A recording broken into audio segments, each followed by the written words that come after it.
Hello, everyone. I'm just going to give a few minutes for any other people who are going to participate to join the room, and then we will get started.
All right, just another minute or two, and then I'm going to get started.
All right, so I think I'm going to get started at this point.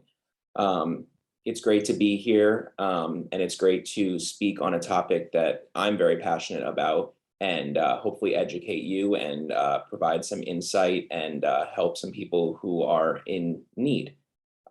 So I'm Aaron Granoff, and I'm an attorney here at the Presser Law Firm.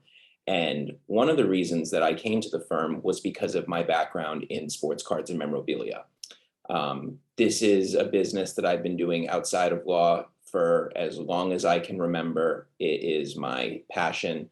And as time went on, I was thinking about how can I protect my business? How can I protect these assets that I've worked hard for? And now I'm going to provide some insight. So here we go.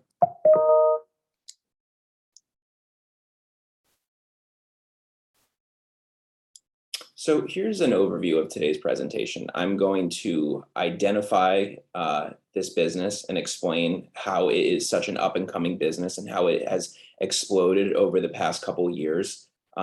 Specifically, what makes this asset class different and of interest to creditors. What can go wrong transacting business in this space if this is your business or just a hobby. It's never too big or never too small.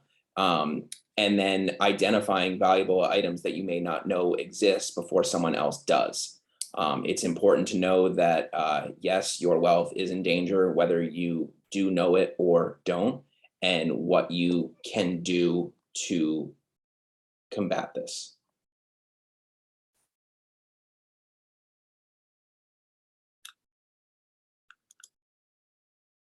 So I'm going to start off with identifying this asset.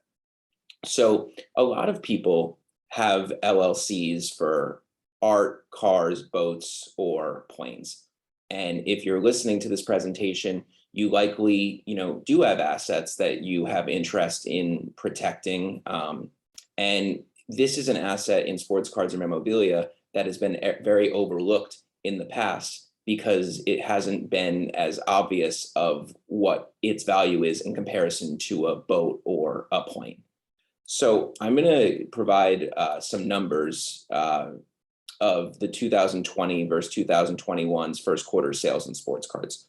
So in the first quarter of sales of soccer cards grew from 1.5 million to 24.7 million in 2021. Basketball cards went from 98.2 million in the first quarter of 2020 to 389 million in 2021. Similarly, football went from 42.2 to 197.2 million.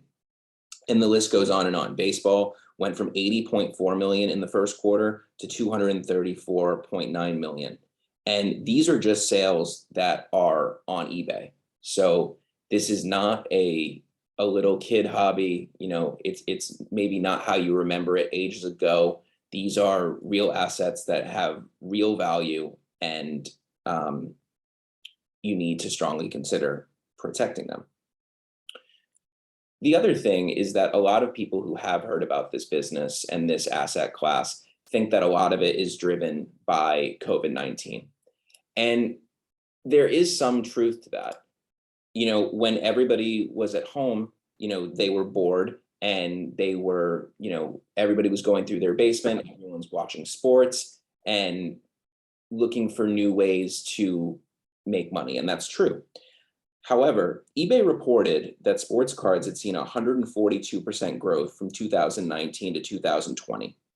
And furthermore, Golden Auctions, which is arguably the premier auction house for memorabilia, cards, and collectibles, had sales of $800,000 in 2012 versus $100 million in 2020, and it's on track to quintuple that number this year. So although stimulus checks, low interest rates, and a profitable stock market have provided a catalyst to this asset class in recent times, the collectible market has been rapidly rising over a long period of time. And recently, large bets by Wall Street hedge funds, streaming platforms, and many other large companies in the space suggest this could only be the beginning. In fact, this September or last month, Michael Rubin, who's the owner of Fanatics, outbid Topps to become the exclusive trading card company for Major League Baseball. Topps had owned the license for over 70 years. Fanatics is a sports merchandise company worth over $18 billion. The other thing is that the reason this isn't going away is because the way we view the athlete has changed. Athletes are no longer individuals. They're more than that. They are walking corporations, and essentially each player is their individual stock. So when a player is playing well, their stock is going to rise. When they're not doing well, the stock is going to go down.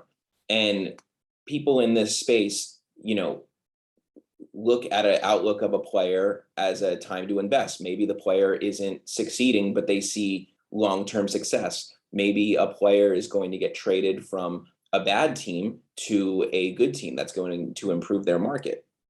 A good example of that would be recently the quarterback of the Los Angeles Rams, Matthew Stafford, 12 months ago was on the Detroit Lions, which was a very unsuccessful organization, and his prices of his sports cards and memorabilia were low.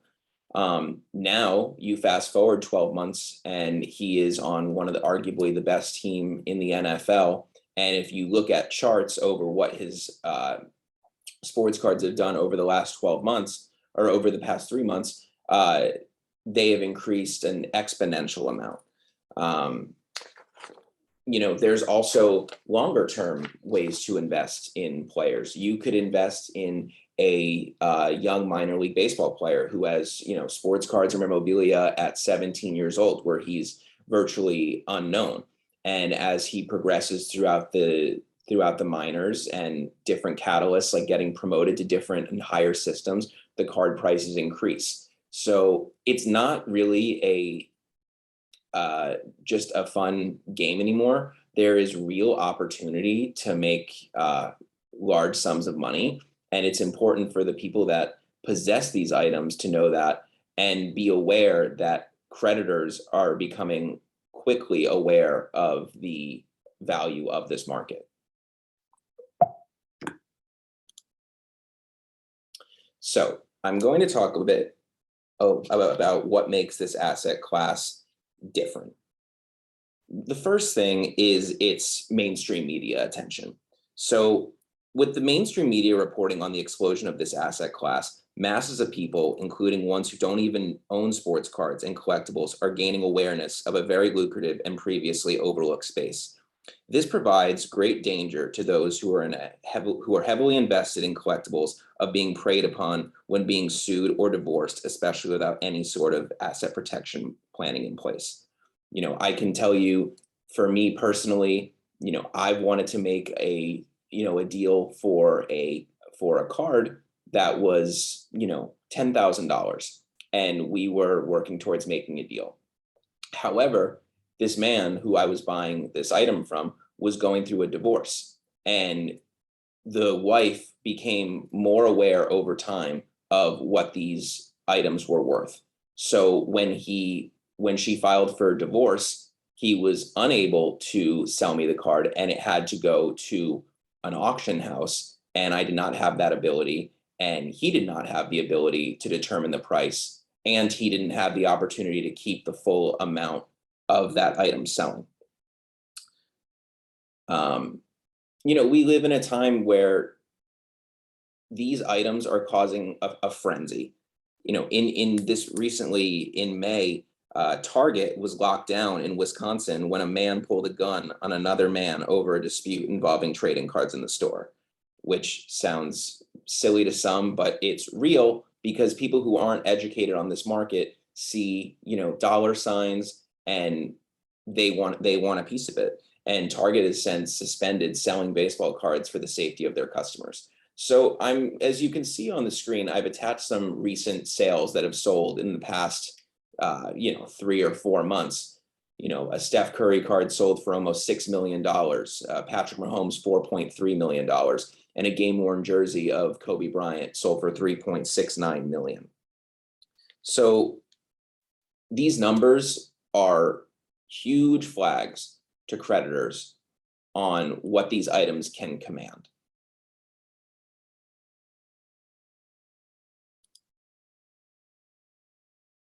The other thing that makes this asset class different is its very unusual visibility.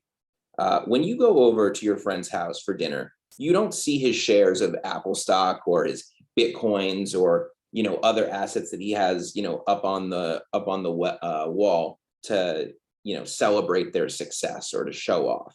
However, you might see a signed game used jersey of their favorite player or a rare Michael Jordan card on his mantle. In this space, people like to show off when it comes to collectibles, as there is a prestige factor to owning rare and valuable collectors. Well, countless men have been striving to have the best man cave in their friend group for decades. That in-your-face display of wealth is a big flashing sign to others of value that they could expose. Sports is a part of pop culture, and it's easy to brag about your collectibles to a business partner, friend, or even your spouse who won't forget it if a relationship turns sour. So this is an example of what some people's houses look like. And when you walk in there, it's very out there, and it's wow. And as people are becoming more aware of it in the mainstream media, people are becoming a lot more educated on what these items can command, and it puts you at risk if you own these items personally. The other thing is that sports cards and memorabilia aren't just valuable, they're desirable and sentimental.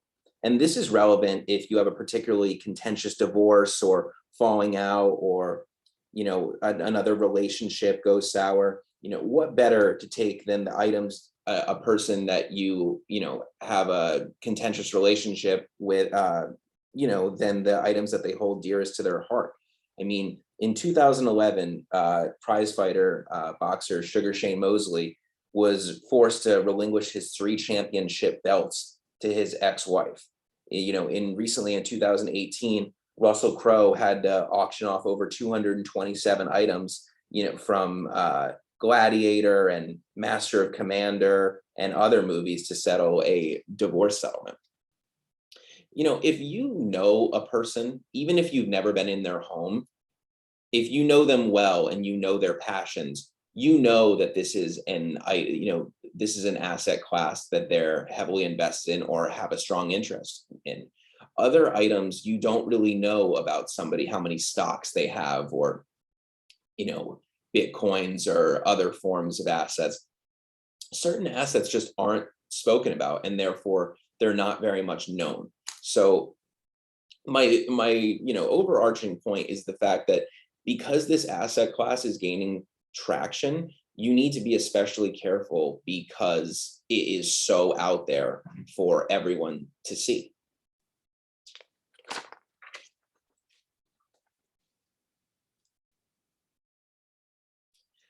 So another thing that's important to take note of, and it's really come to the forefront during the pandemic, is identifying the valuable items you have before someone else does.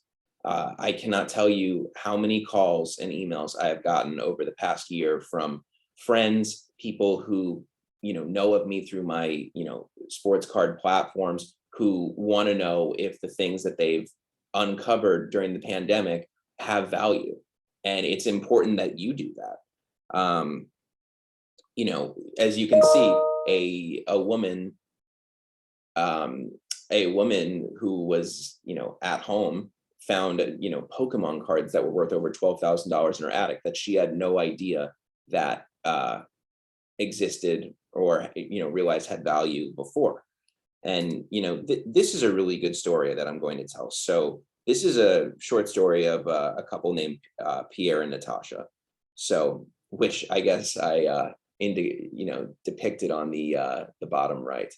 So for 11 years, Pierre and Natasha were living happily in Las Vegas. Natasha enjoyed working in real estate, and Pierre enjoyed his work in sports and entertainment.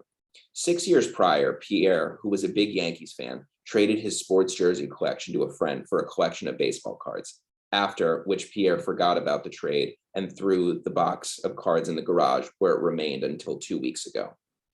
Unfortunately, things did not work out for Pierre and Natasha.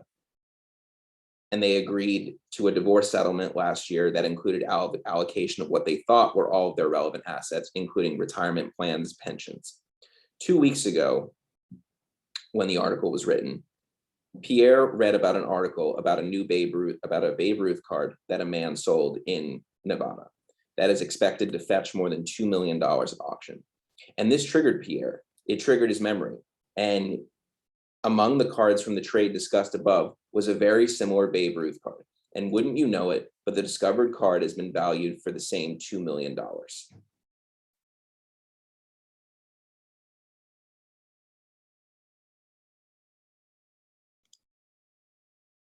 So I'm going to talk about a little bit about what can go wrong transacting business in this space.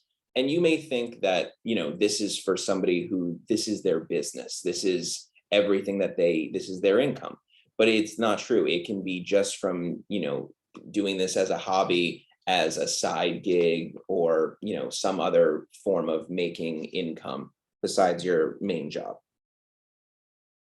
And I can tell you from doing this as long as I have, almost every person in this hobby has at least one nightmare story, a deal gone wrong, a transaction that just didn't pan out, whether it was because of a misunderstanding, the person you're negotiating with doing things immorally, or just overall mistakes being made.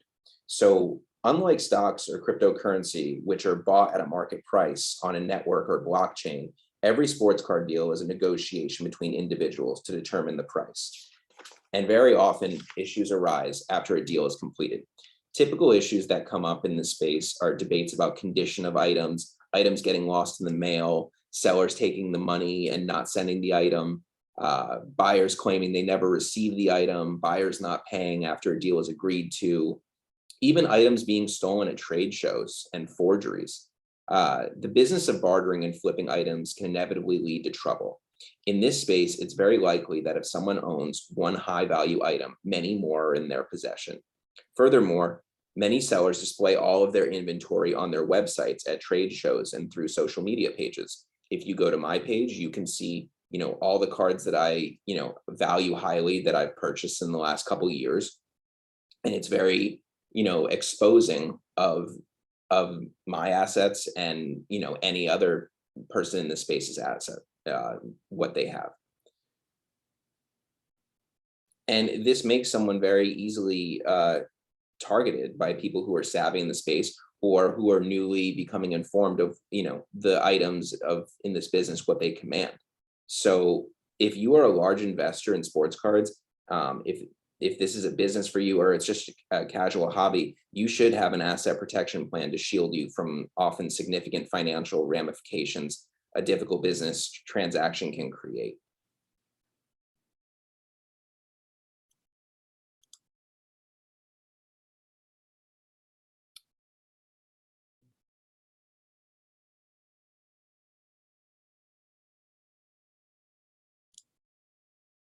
Oh, I see. Thought the slide wasn't going to come up here. So I want to make it clear, a lot of people think that, it's not going to happen to me. And the stats prove otherwise. There's a 1 in 4 chance you're going to be sued in the next year. Lawsuits has become a full-on business for a lot of people. And if you're going to average 5 lawsuits over the course of your lifetime, and you are owning all of your sports cards and memorabilia personally, you are very much at risk at losing, a high amount of money and assets. So this is a good time if you are in this space, or you have an interest in this space, or you have a business, or you have high value items, to start realizing the how exposed you are and thinking about what you can do about it. And again, there's a 50% chance you get divorced, and people that are in this hobby are very passionate about it, and it can be a very time consuming process and something that you speak about often. So who knows you better than anybody? It would be your spouse, and your spouse, knows what your passions are and what items are, most sentimental to you. And all the more reason, if it's a contentious divorce, to go after those items. So overall, what can you do about this?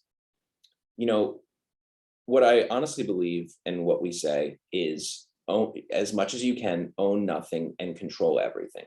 If all of these items, and sports cards, memorabilia, NFTs are becoming a huge thing, and this goes for cryptocurrency and your cars and your helicopters and all your other items that could provide that have value that could be taken away by a creditor.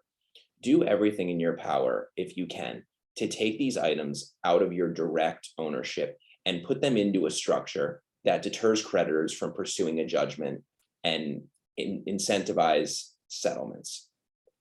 You want to make your assets structured in a way that it's going to make creditors look like it's going to be a long road, and a very difficult and, most importantly, expensive road in order to get to these assets. If you own all your items personally, you are a prime target for creditors to come after because of the chances of succeeding. You need to have an asset protection plan that makes these items very, very protected, with multiple firewalls that will ultimately make it almost impossible for the creditor to succeed. So that is what we strive to do here at the Presser Law Firm. We want to make it so that way your hard-earned money isn't taken away, by frivolous lawsuits and creditors that don't deserve what you've worked very hard for. So if you have any questions about the presentation that I've gone over, you can email me at the email address on your screen. And if you have any other questions, or you want a copy of our asset protection books, or you wish to schedule a complimentary preliminary consultation, that would be great. And you should visit our website and please contact us. You may have heard this presentation and, after listening to it, realize that you have an asset that really could use protecting, that you didn't realize its full value. So we'll be having one webinar on asset protection or estate planning every month. So if you enjoyed this, we really hope that you come back and listen to more. Each one, we're going to be talking about a different space, each time another, vital pieces of information that you need to, be aware of regarding asset protection. And if there's anything you want to learn more about, please submit it to us. So thank you so much for watching, and we will see you again soon.